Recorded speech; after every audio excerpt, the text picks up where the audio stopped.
Il y a un peu plus de 10 ans, lorsque je siégeais à l'Assemblée parlementaire du Conseil de l'Organisation de sécurité et coopération en Europe, l'OSCE, toute la délégation française, de l'UMP aux communistes en passant par les centristes et les socialistes, avait voté contre une résolution allemande visant à assimiler la critique de la politique d'Israël dans les universités et dans la presse à de l'antisémitisme. Nous avions voté contre au nom de la liberté d'expression. Les polémiques qui entourent le débat de cette résolution démontrent à quel point le consensus républicain de l'époque a désormais volé en éclats. Pourtant, je vous appelle, mes chers collègues, avec gravité, au-delà de l'attachement profond que nous avons à l'existence de l'État d'Israël, à porter un regard critique sur la dérive illibérale et coloniale de cet État pour trouver le chemin de la paix. Cette résolution est une contribution à la paix fondée sur le droit international et rien d'autre. Le fait est sans précédent. Une coalition gouvernementale composée de partis nationalistes suprémacistes et religieux ultra-orthodoxes est au pouvoir en Israël. Un gouvernement d'extrême droite, motivé par la volonté de saper les fondements démocratiques du pays et d'intensifier la politique coloniale en Cisjordanie. Cette dérive puise ses racines dans le choix historique de la colonisation. Depuis la guerre des 6 jours, l'armée israélienne a pris possession de la Cisjordanie, y compris Jérusalem-Est. La résolution 242 du Conseil de sécurité de 1967 a alors appelé au retrait des forces armées israéliennes des territoires occupés pour l'instauration d'une paix durable. Mais elle est restée lettre morte. Mais pire encore, la colonisation n'a jamais cessé de s'intensifier jusqu'à aujourd'hui, où même un ministre du gouvernement israélien est venu à Paris dire que le peuple palestinien n'existait pas. Que les raisons soient politiques, sécuritaires ou religieuses de la politique de colonisation, elle est contraire à la légalité internationale. Elle viole les engagements de l'État israélien qui a ratifié dès 1951 la 4e Convention de Genève, dont je rappelle ici que son article 49 interdit l'implantation de populations nouvelles dans un territoire conquis à la suite d'un conflit. C'est sur ce fondement que les organes onusiens ne cessent de réaffirmer le caractère illégal de la colonisation israélienne.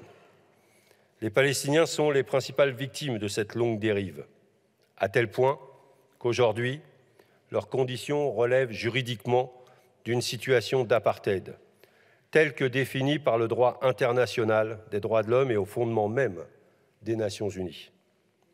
Les 3 critères posés par le droit international pour qualifier le régime d'apartheid sont réunis en Israël. C'est un régime institutionnalisé, c'est-à-dire qui est organisé par l'État et ses institutions et qui est gravé dans le marbre de la loi. Ce régime est un système, c'est-à-dire c'est une organisation cohérente d'actes ayant pour but la domination et l'oppression d'un groupe sur un autre. Ce régime est institutionnellement maintenu en place.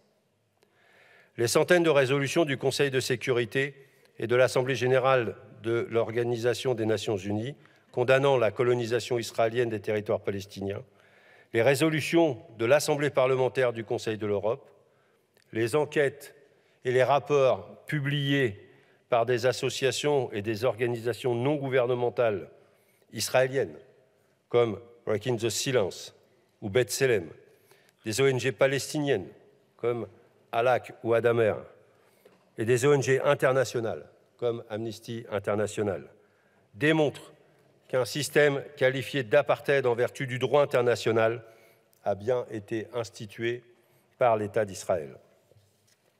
Certains font mine de le découvrir. Rappelons que dès 2006, l'ancien président américain, Jimmy Carter, écrivait ce terme dans le titre de son ouvrage sur la politique israélienne qui était « Palestine, : la paix, pas l'apartheid ». Plus proche de nous, en mai 2021, le ministre des Affaires étrangères de l'époque, Jean-Yves Le Drian, avait, je cite, « Le risque d'apartheid est fort si l'on continue à aller dans une logique à un État ou du statu quo. En octobre 2022, c'est l'ancien ministre des Affaires étrangères Hubert Védrine, accompagné de 4 de ses homologues européens, qui écrivait, je cite, « Nous ne voyons pas d'autres alternatives que de reconnaître que les politiques et pratiques d'Israël à l'encontre des Palestiniens vivant en Cisjordanie, à Jérusalem-Est et à Gaza équivalent aux crimes d'apartheid. » Jacques Attali a également écrit en mars 2023, dans une note de blog intitulée « Sous la forme de questions vers un suicide du sionisme », je le cite, « Un jour prochain, les Palestiniens en viendront à renoncer à la revendication d'un État palestinien, à ce que la droite israélienne s'acharne à rendre impossible pour ne revendiquer que d'avoir les mêmes droits que ceux des citoyens de l'État d'Israël, plaçant le pays dans la même situation que l'Afrique du Sud au temps de l'apartheid. Cela viendra, vous direz ça à Jacques Attali. Ces alertes doivent être entendues et les mobilisations pour la démocratie au sein de l'État d'Israël soutenues. Régime démocratique et régime d'apartheid consécutif à une politique coloniale ne sauraient coexister. Aussi, nous devons prendre conscience que la politique coloniale et d'apartheid menée par l'État d'Israël est un obstacle infranchissable à la viabilité de la solution à 2 États, et même avec une solution à un seul État, comme certains le prônent. C'est la raison pour laquelle cette proposition de résolution réaffirme son ferme soutien à la solution du conflit israélo-palestinien fondée sur la coexistence de 2 États, sur la base des frontières de 1967, avec Jérusalem pour capitale des 2 entités, à savoir l'État d'Israël dont la sécurité serait assurée et un État de Palestine indépendant, démocratique, d'un seul tenant et viable, vivant côte à côte dans la paix et la sécurité, en vertu du droit à l'autodétermination de chacun et dans le strict respect du droit international. Ensuite, cette proposition de résolution condamne fermement, en tant que crime au sens du droit international, le régime d'apartheid institué par l'État d'Israël consécutif à sa politique coloniale. Et elle invite le gouvernement français à agir pour y mettre fin, comme le droit international l'exige.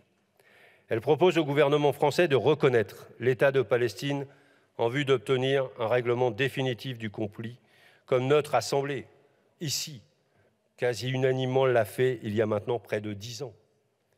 Elle invite ensuite la France à déposer devant le Conseil de sécurité de l'ONU une résolution appelant à imposer à l'État d'Israël un embargo strict sur l'armement et propose d'établir des sanctions sur les personnalités politiques responsables les plus impliquées dans le crime d'apartheid.